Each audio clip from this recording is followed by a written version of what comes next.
I salute you, fellow Nigerians. Today is 29th day of May 2025.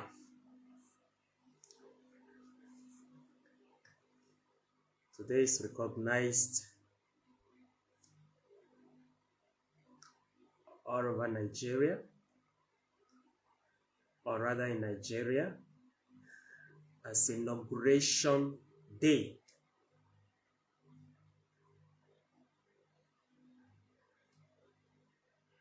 Yes, before the immediate past administration of Buhari,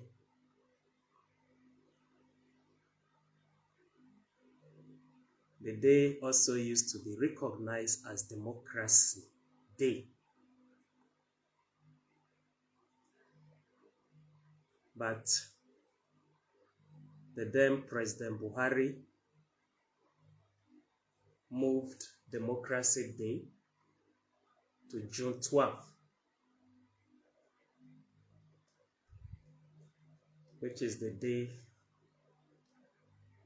that commemorates what is now said to be the freest and fairest election in the history of Nigeria, won by late MKO Abiola. So it means in 2 weeks from now, by the special grace of God, we will all be having Democracy Day. It's still debatable if June 12th is Democracy Day, because the mandate, though overwhelmingly conferred on MKO Abiola, never materialized. A sad commentary on democracy in Nigeria all over the world till date. And then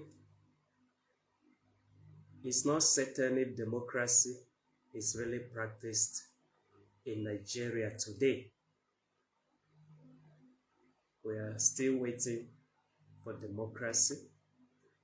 We're still waiting for free and fair election at all levels. We're still waiting for the majority of Nigerians to be able to elect their own leaders, see them inaugurated without interference or even intervention from the judiciary. We're still waiting for security of life and property. We're still waiting for law enforcement without bias, without compromise. We're still waiting for fundamental human rights of Nigerians guaranteed at all levels in everyday life. We are still waiting for transparency and accountability. We're still waiting for dividends of democracy. It is when we have all these expectations, basic expectations. It's when we have good governance as well, or what we call dividends of democracy. That is when we can be certain that there's democracy. That day will be the Democracy Day.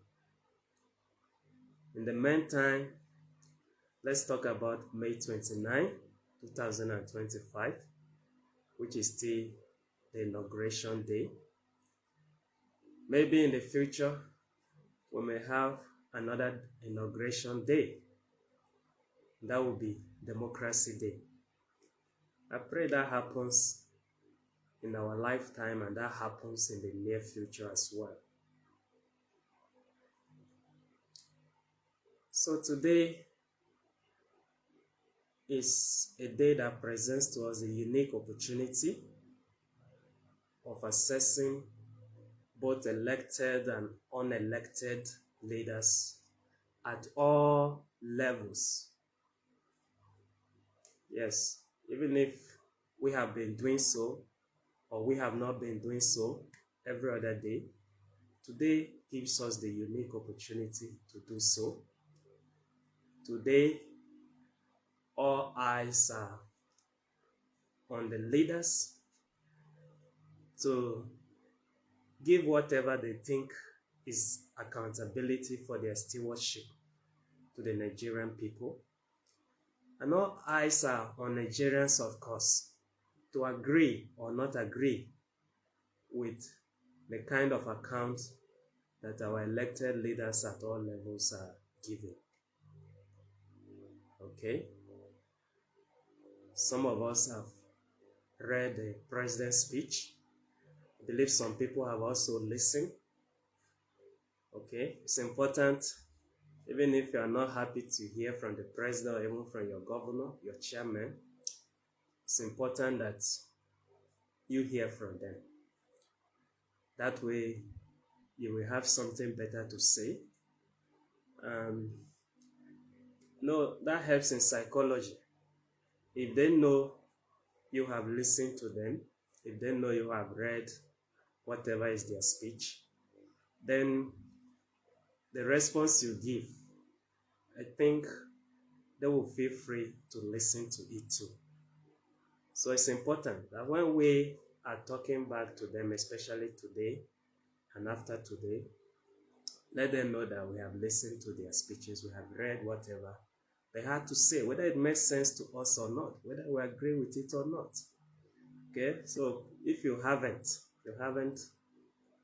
read or listened to the president's speech or the speech of the respective governors, please after this be sure to do just that. The president still believes that removing fuel subsidy was a right decision he took. Do you agree with that? Personally, I agree. Yes. That may sound strange to you. Yes, I agree that removing fuel subsidy was the right thing to do. Was the problem the timing? The timing wasn't a problem. Was the problem the approach? The approach was definitely a problem. Okay? You have not stepped into the office. Then on your very inauguration day, when you are being sworn in, just when you are sworn in, you now say, first subsidy is gone. You declare it openly. And we all know what happens in Nigeria with the oil economy that is being run. Even if there is just rumor that government wants to raise price of fuel, remove subsidy or things like that, you will see panic in the market. You will see that even without good reason, prices of things will start increasing. So that's one of the reasons I said the approach was entirely wrong. Okay? And then, how prepared was the president for it? I don't see someone who was prepared, or maybe he was prepared for his own benefits rather than the benefits of Nigerians. You brought a fuel subsidy removal regime that has seen Nigerians face steady increase in hardship for not a day or week or month, for 2 whole years. Who does that? And then you started distributing some rice. Some people have nicknamed the president Rice Kimino. I think that should be the name of a musician. There's a name like that. I'm not sure I got it correctly, but there's a name like that. Someone who is so good with playing the song of rice, the music of rice with Nigerians. Okay? So, Nigerians that are really hungry and wants to eat rice, I think they should make their voices all the louder today. Maybe the president will release more bags of rice for them. Whether the rice will get to who is meant for, that is entirely another question. Okay? But That, as far as I know, is the only thing that we can say is a damage control measure the president now put in place. He didn't prepare well before launching the policy. And then when the damage was done, he tried to control it a bit by saying he's sending rice, and he's he sent the rice through people that are just as dishonest as himself. Okay? Because truth remains that a president that is sincere will not abandon rice or food meant for Nigerians. He will not abandon rice or food meant for Nigerians to the wrong people, you know. So that is the point here. We will not abandon rice or food meant for Nigerians to the wrong people, you know. So that's one of the things that made that policy problematic. There was no significant level of preparedness, especially as concerns Nigerians, as concerns how Nigerians will fare, and the damage control itself is not impressive. Prices of things are still on the high side. The president says prices of rice have started coming down. The question that we ask, it's not even about bag of rice. Now, how many Nigerians can afford a plate of rice in the market? And I'm not talking of cooked rice yet, the raw one. How many Nigerians can afford that? You know? So these are things to assess the president with. These are things the president should also assess himself with. Yes. The fact that the majority of Nigerian citizens don't believe democracy is still practiced today, that also puts a big question mark on the credentials of the president. Yes. Under this president, the National Assembly practically doesn't exist as an arm of government. And the judiciary as well. Okay? Now, the only good takeaway from all of this, even in things that are extremely bad, we can have a bit of good. Okay, not that we desire such anyway. But what we can see to be a bit of good in this is the direct approach of the federal government in going to the judiciary, demanding a judgment in favor of local government autonomy. I've already given credit to the government for that. All of us must give credit to the government for that. The question is there any monitoring mechanism on the part of the federal government now to see to it that the local government autonomy has taken effect? I think that is something all of us would love to know about and also hear about. Is there any significant implementation of that judgment? Is the federal government also watchful and careful enough to see that the judgment is being followed by all the concerned tiers of government? You know? And this is where, like I say, our journalists, our mass media personnel, practitioners, if they are proactive, if they are up and doing, they are the ones that should be fetching us these answers. We should not be asking most of these questions today. They were doing their job. We should already have these answers. Interview the chairman. Call them to also give account. Are they really autonomous? Are they receiving the full month due to them from the monthly federal allocations?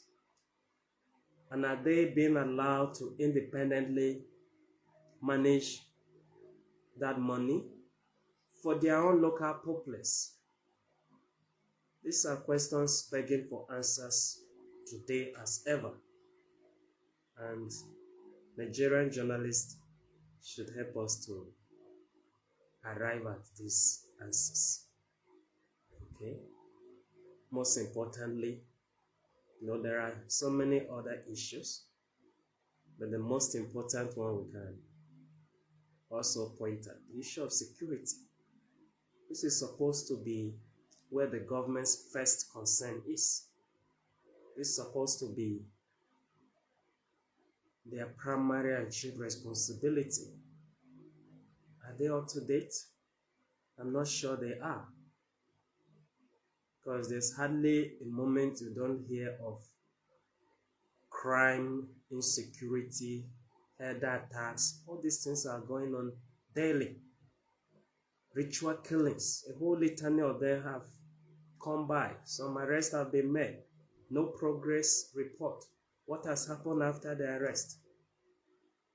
In some cases, in most cases, arrests have not been made at all. Why? Why?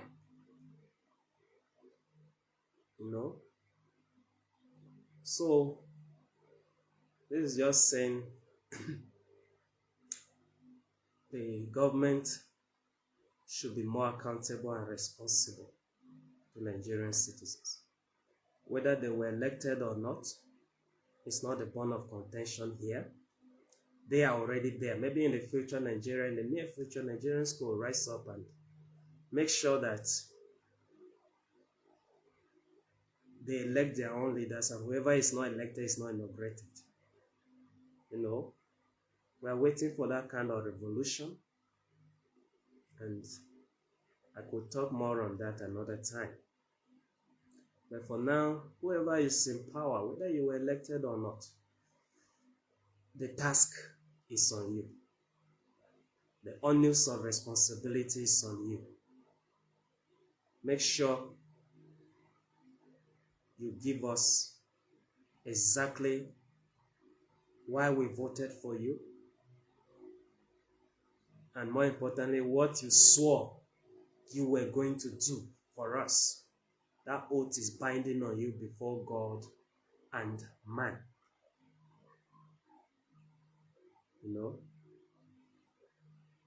But as a people, as a country, we all deserve better. We should also call our leaders to account. Yes, there have been a number of protests in the past 2 years. They are not significantly successful because, number one, you expect more people. Number two, you expect definite tangible outcomes from those protests.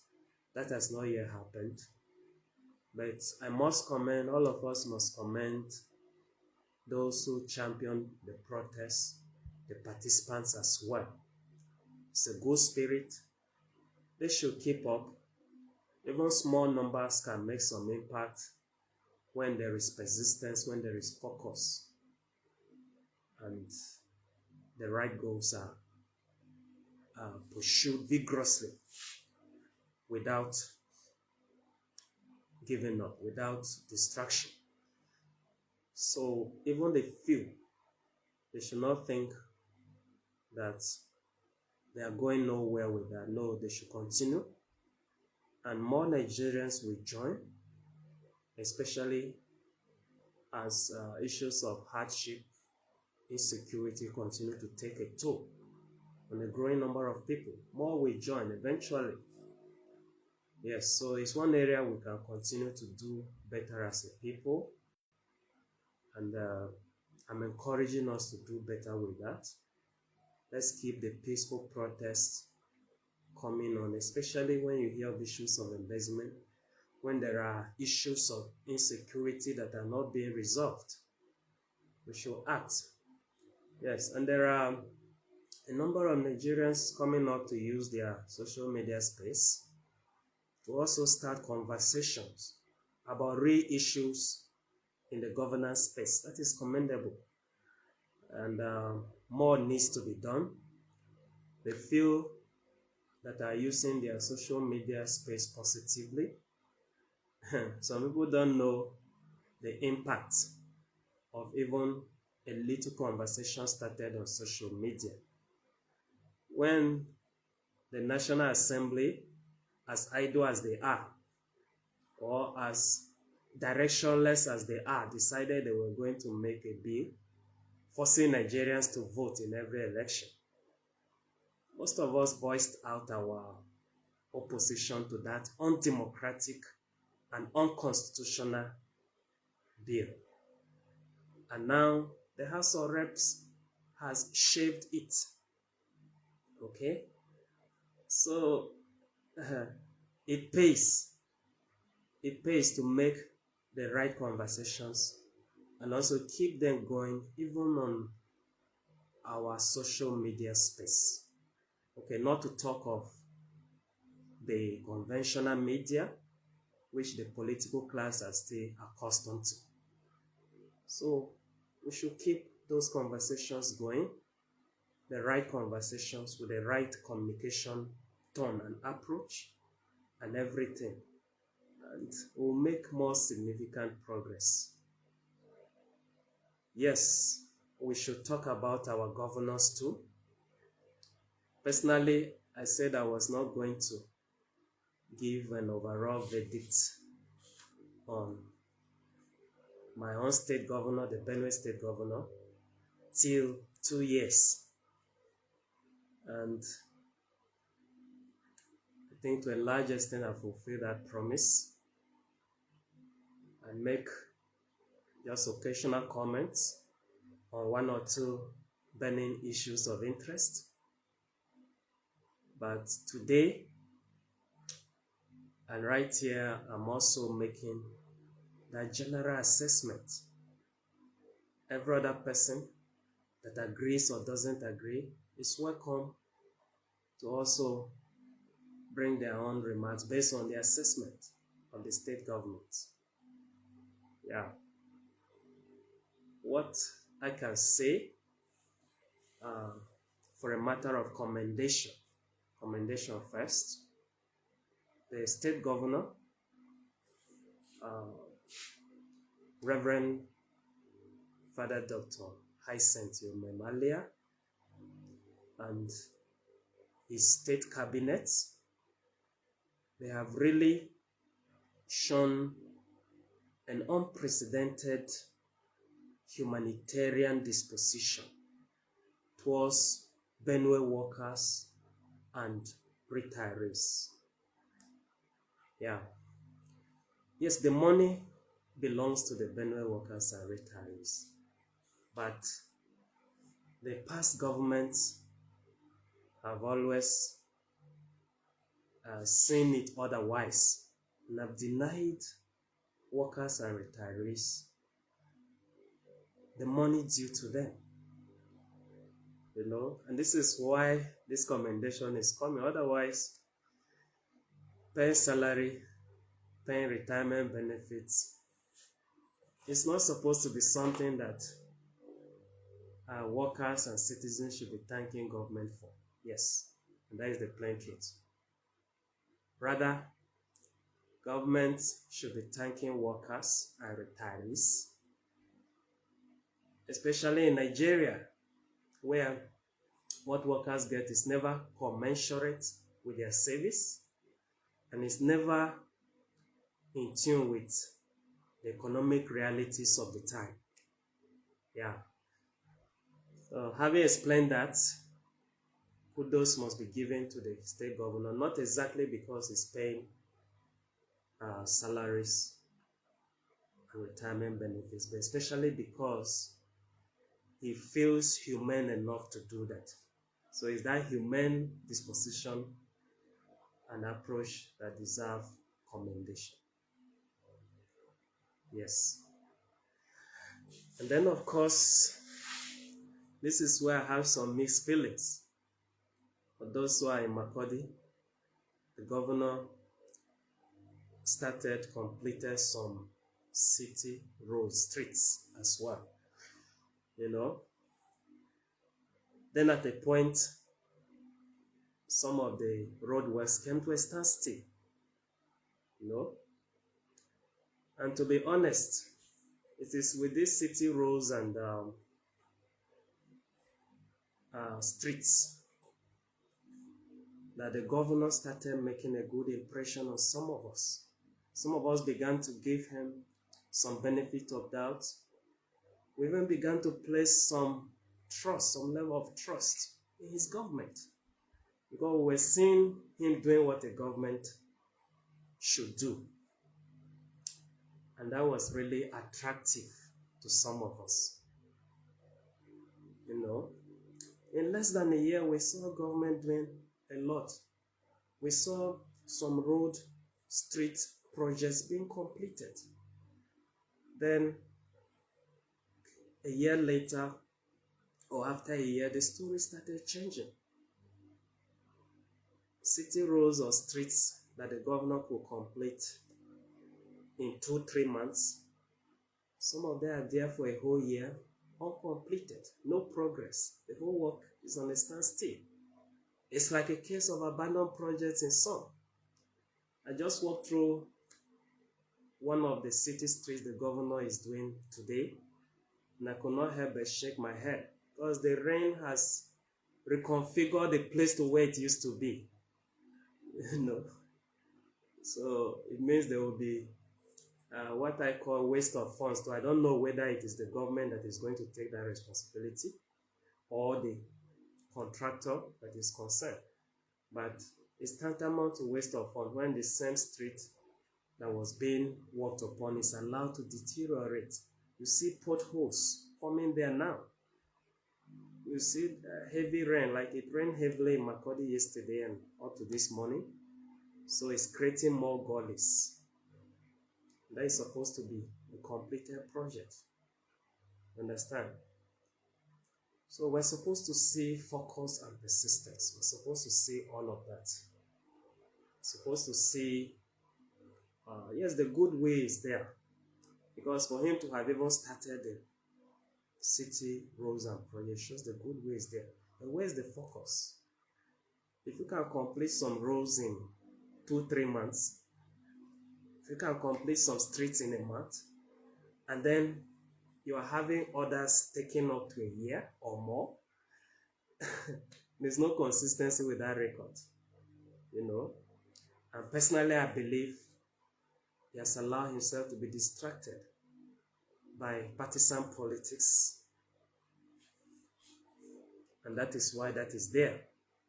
I think my assessment is fair enough, you know. And like I said, I was not going to compare the governor with his immediate predecessors. That's the mistake majority of Benue people are still making. Okay, especially on the governor's side. I can't compare, I can't raise a standard with failures. The governor's immediate successors failed this state in every way.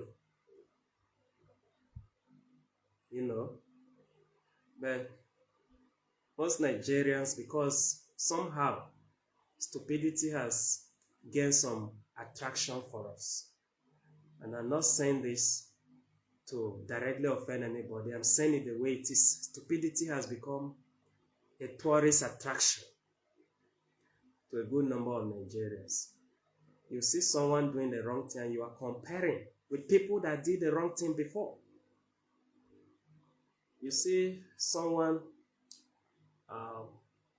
itching away from success towards failure, and then you are trying to make comparison with other failures to say that no, this is a better failure than the other failures. Who settles for failure? Is the person normal? Is the person okay? You know, if we are serious in Benue State, we're not supposed to be comparing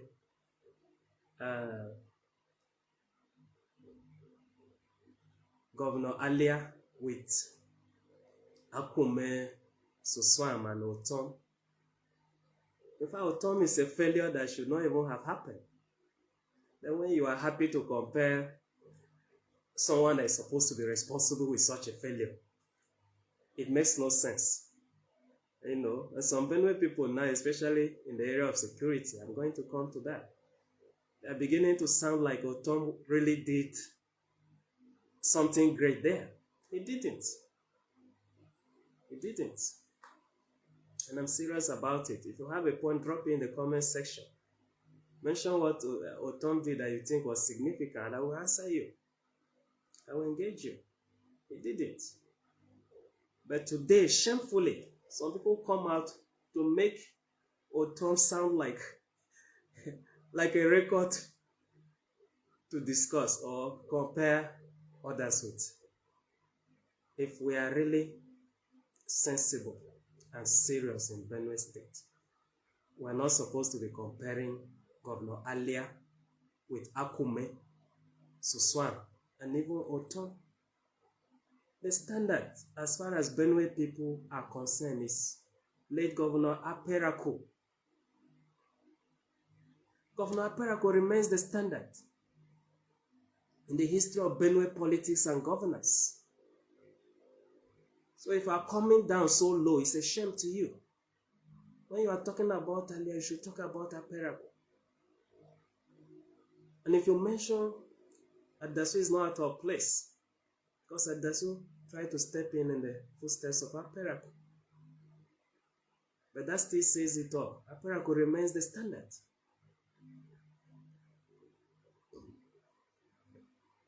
And when you talk of Governor Aperako, you are talking of a man who was so passionate about governance that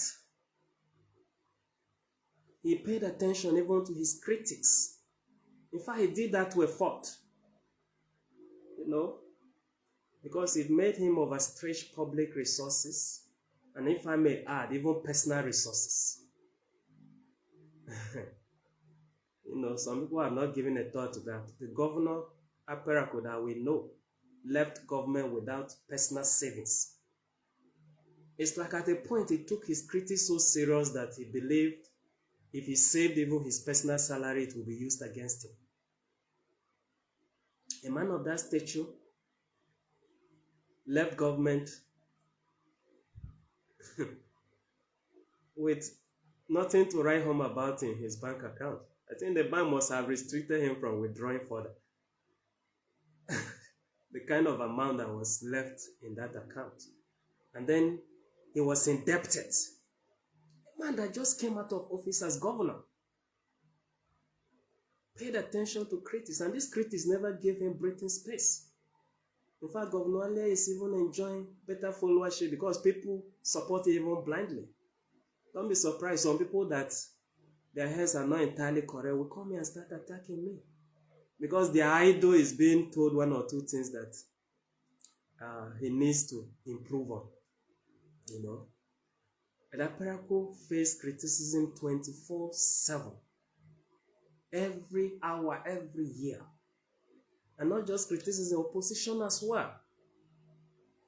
Some people will say, well, he's doing electricity projects. That's the only thing we need. Benue people need water too. And so you'll see that even before he's here to complete the electricity project, because of what the critics said, he will start doing water projects as well. And of course, that put a strain on public resources. I believe personal resources too. Because the kind of selfless service that Aperako gave Benue people, it's like even his personal monies went into servicing the needs of people. And regrettably, he was not going to get anything for it. See, today, most governors don't care about the Aperako family. I don't know what Governor Alia has done to reach out to that family, because Benue people deserve to appreciate that man, deserve to do something for that family. I mean, we are obliged to do that, not even deserve. Rather, he's the one that deserves it. The family deserves it. We should reach out in appreciation and support. And the government of Benue State should take the lead in that. But the main point is Aperaku is the standard.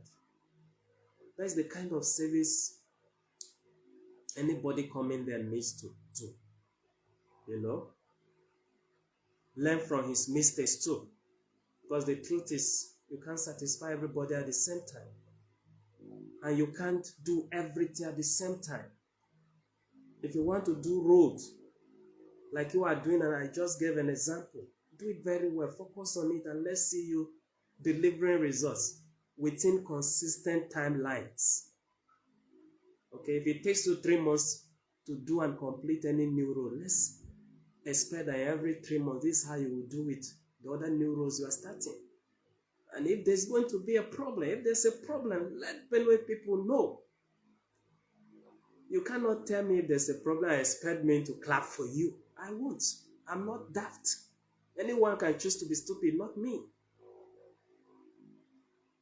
I say things based on what I have knowledge of.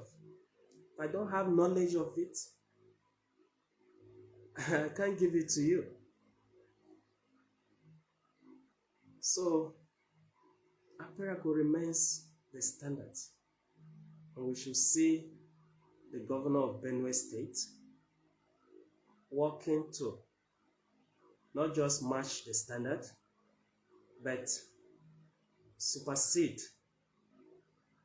exceed that standard, become the new standard. Aperaku needs to rest. I don't think the man is at rest for all these reasons I've mentioned. He didn't get appreciated, his family is abandoned, and the standard he raised will still fall short of it. Then we begin to compare a governor with failures instead of the standard. Benue is in need of a governor that will match and exceed the standard of Aperaku. Governor Alia may have started, but he hasn't made a progress close to that which Aperaku made. No, he hasn't come any close. I wouldn't want to give the percentage now, because most partisan supporters will not have the intelligence to decode why I gave that percentage.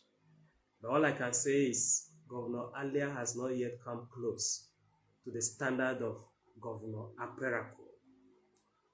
If it was right to compare him with failures, I would say yes, he's outstanding among the failures. I would love to be compared with failures if the person is normal.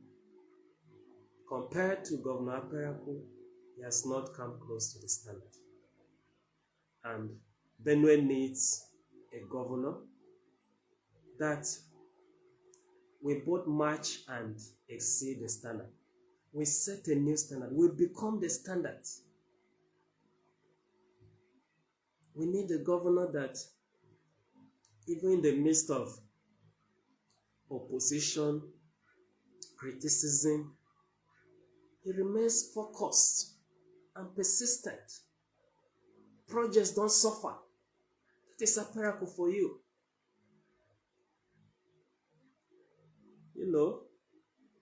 It should be a matter of concern to Governor Ale if he's still there and we're still talking about Aperaku. If Aperaku will not be happy where he is. Many years after, why his people still suffering? His family abandoned as well.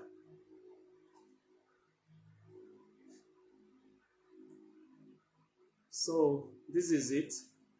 And for those of you watching, you are welcome. John Agba, my good junior in college, good to have you on this live program.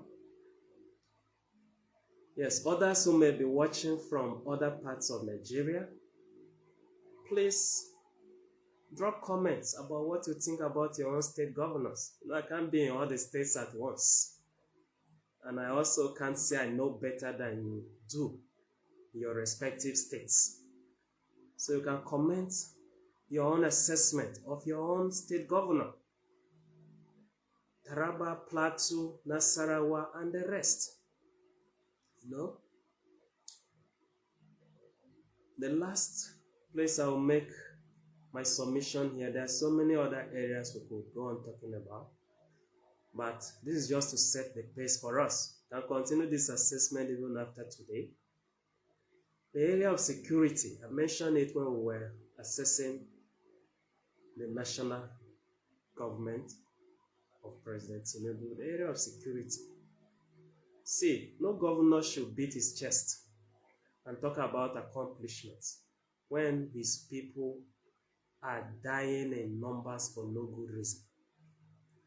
When insecurity has seemed to become the trademark of governance and politics and daily life. No governor, in other countries of the world, governors resign. Security chiefs resign. Even chairmen resign. And that reminds me, the chairmen are not left out of your assessment. If they have a reason they are not performing at all, they should let us know. If the governor is their problem, they should let us know. If the politicians in their local government are the problem, they should let us know. Okay? But this area of security is one that I'm putting across at all levels now. National, state, local government. You can't, yes, if what the chairman of Gwe West did was a sort of drama, I think it's a good drama. Why do you call me chairman and I can do nothing to protect my people? I can only watch them being killed. The governor should ask himself the same question. More importantly, the president. I've said it here. Those who follow my previous conversations and discussions here, you can attest. I say security is a collective goal and responsibility. Yes, you can say the president is at the center. You can say the government, federal, state, local is at the center. It doesn't take away the fact that it's the responsibility of all of us. Okay? There must be something all of us at some level can do. We can't all be so helpless. Even when there was no government, our forefathers existed and they defended themselves. Even in the midst of multiple external threats, they existed and they did something to secure themselves. Why are we so cowardly and foolish and all of that? That we can now bind ourselves to some political system, some federal system called Nigeria. I don't know how federal it is. We'll bind our mentality to that and say, no, the president holds all the powers. If he doesn't want us to live, then let's be ready to die. Really? You are disgracing the spirit of the ancestors. You are disgracing even the founding fathers, or how do we call them, the post-independence fathers of Nigeria.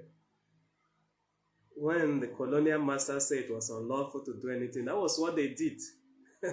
To set themselves free, to set you and me free. And today we have mortgaged all of that freedom because we are waiting for one individual in Abuja, in Aso Rock, to come and defend us, come and secure us, or we are waiting for government alone. Yes, they all have their responsibility. In fact, they should take the lead. But aside that, whether they do something or not, security is your role too. And it's your right. It's my role, it's my right. So we should assess everybody down to the local government level. You know, we'll start with who is the head of government at this level. Then we'll come down to all the stakeholders. You can't say, well, what can House of Rep member, senator do? You are daft. It's on record we have had senators, House of Rep members who held the entire National Assembly to ransom until some specific resolutions were passed and actions followed. Through the efforts of some House of Rep members, military posts were formed. Though that may not be enough, it's never enough, but it shows that everybody can play a part. So let's stop making useless excuses. And on behalf of useless representatives, let them come out and make those useless excuses themselves, and then let's talk some sense into them. Okay? Security is non-negotiable anywhere. So as it stands today, If the president, the governor, the chairman, they have any shame, they won't even be talking about accomplishments. When we have this level of insecurity going on daily in our various domains. Okay? And if people should talk about accomplishments from the government, let it be us, the ordinary people. You don't have to tell us what you achieved. If you really achieved anything, we'll know. And we should tell you that, yes, this is what you achieved and we're enjoying it. You know? So I'll stop at that. I thank everyone that is listening and everyone that will listen even after this. Please, let's keep the conversation going. If you have not watched and listened to your president's speech, if you have not read it, then go ahead and do so. The same thing with your governor's speech, your chairman's speech. You have to consider what they say. If it's nonsense, we can take them up from there. You know, if you listen to even somebody that is not making sense, the person is happy. It's their human psychology. It's ingrained there permanently. So even if you think they are stupid and they think you are stupid too, still listen to them and take them up. I think better conversation will flow from there. So let's do that. And please, if you have not followed my previous discussions, conversations, you can always click on the video feature of this group, and then you will see all of those videos. They are conversations that are still important that we should keep going. And do feel free to always drop your own thoughts, your own feedback, whether practical or theoretical. If it's just a suggestion, always drop it. By God's grace, I will engage you too. Thank you very much. I wish you happy Inauguration Day. I wish you all the best. And I invite you together, let's keep the conversation going. Let's pursue the right actions too and achieve the right outcomes for ourselves and for future generations. Thank you, and thank you very much. See you again.